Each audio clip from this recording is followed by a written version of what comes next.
Welcome to our e-learning project, formerly entitled Closing the Gap Between Evidence and Clinical Practice, a strategy to improve knowledge and self-efficacy of neurophysiotherapists.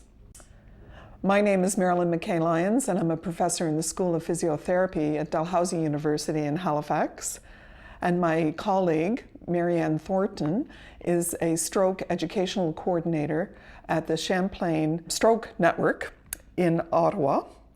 And she and I developed this educational opportunity as one strategy to enhance the uptake of aerobic exercise in stroke rehabilitation.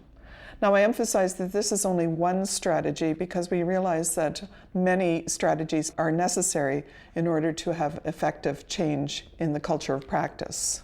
We are truly appreciative of the generous funding from the Canadian Partnership for Stroke Recovery, who, without their help, we would really not be able to conduct this study.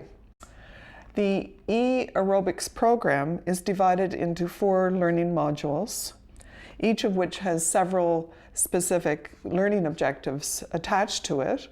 And as well, after each of the learning objectives, there are mini quizzes to ensure that you understand the content as it's being delivered.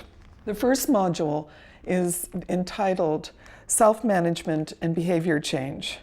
We decided to start with the issue of behavior change because, as you're well aware, any change in health practices does require a change in behavior, both of physiotherapists and of patients alike.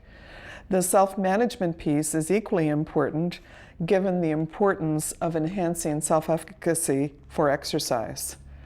Dr. Michael Vallis, a behavior psychologist here in Halifax, Nova Scotia, contributed to the development of this module. The second module is a review of the basic principles of exercise physiology. So for many of you, it really will be a refresher. For some, there may be some new content. In any case, we really truly believe that a sound knowledge of the underlying principles of the type of intervention we're endorsing is important if you're really wanting to make a change in the self-efficacy of the provider. Dr. Sunita Mather, a physiotherapist and a professor at the University of Toronto, contributed to the development of this module.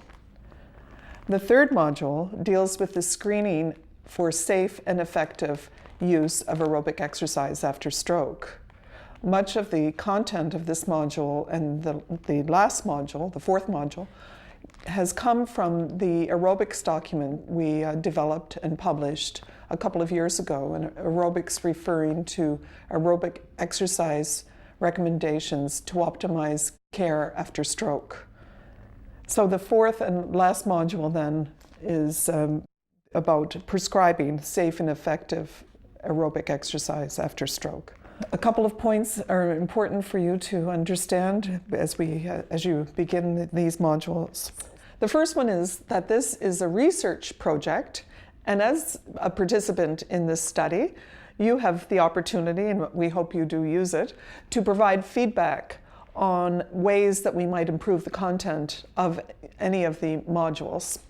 The second point that's really quite important is that the content of these modules is really knowledge-based instead of skills-based. I had mentioned earlier that it's important to have many types of initiatives to foster a change in practice. And so Marianne and I hope that in the future we might continue with other learning opportunities, some of which will be skills-based. Marianne and I are very appreciative of your involvement in this project, and we really look forward to your feedback regarding the content of the modules. Thank you.